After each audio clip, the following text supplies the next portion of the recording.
Hey, what is up you heathens? My name is Griefdrums, and in this video we are going to be taking a look at the settings and attachments that I use on Rainbow Six Siege. So I get a lot of questions and comments asking me what sensitivity I use, so here you go. Hopefully this answers all of the questions you have. First up, I use 60% on both vertical and horizontal sensitivity with a dead zone of both sticks on 5. The reason behind this is just purely because of the fact that I want to be able to turn very quickly if I need to. If you do want to go ahead and set your settings to this high, the biggest suggestion I can give is that you put it up gradually. 5, maybe 6% at a time. Don't just go straight to 60%. Put it up by 5, play the game at this setting for a week or two and just see how you get on. Then adjust it by another 5 if you need to, or if it's too much, lower it.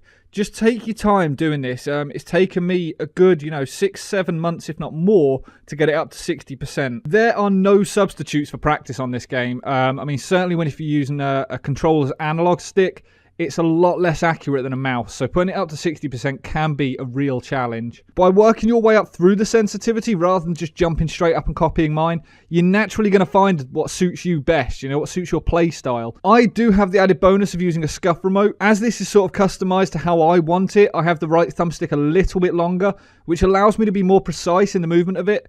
Not everyone has got the luxury of an elite controller or a scuff controller, and if I am completely honest, you don't need one to be decent at this game.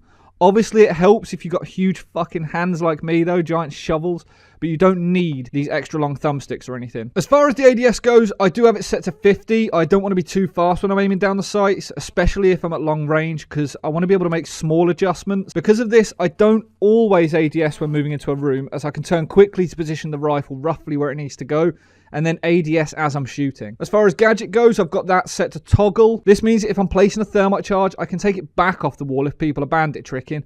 Or on the other side of the coin, if I am bandit tricking, I can have the battery ready to go and move between reinforcements. Having the option to cancel this action can be a huge lifesaver in some situations. As we all know, every bit of extra health counts. When it comes to the audio, I use Astro A40 headset, although I'm still yet to find the perfect settings for this. For the longest time, I used Turtle Beach Air Force XO1s.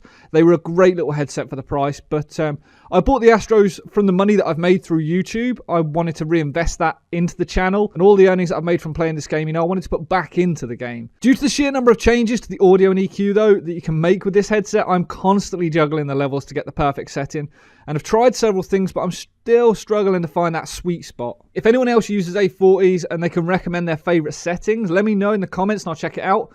But when I do find the perfect setting, I'll be sure to put a video up to help others out. So another big question I get all the time is, what attachments do I use on the guns?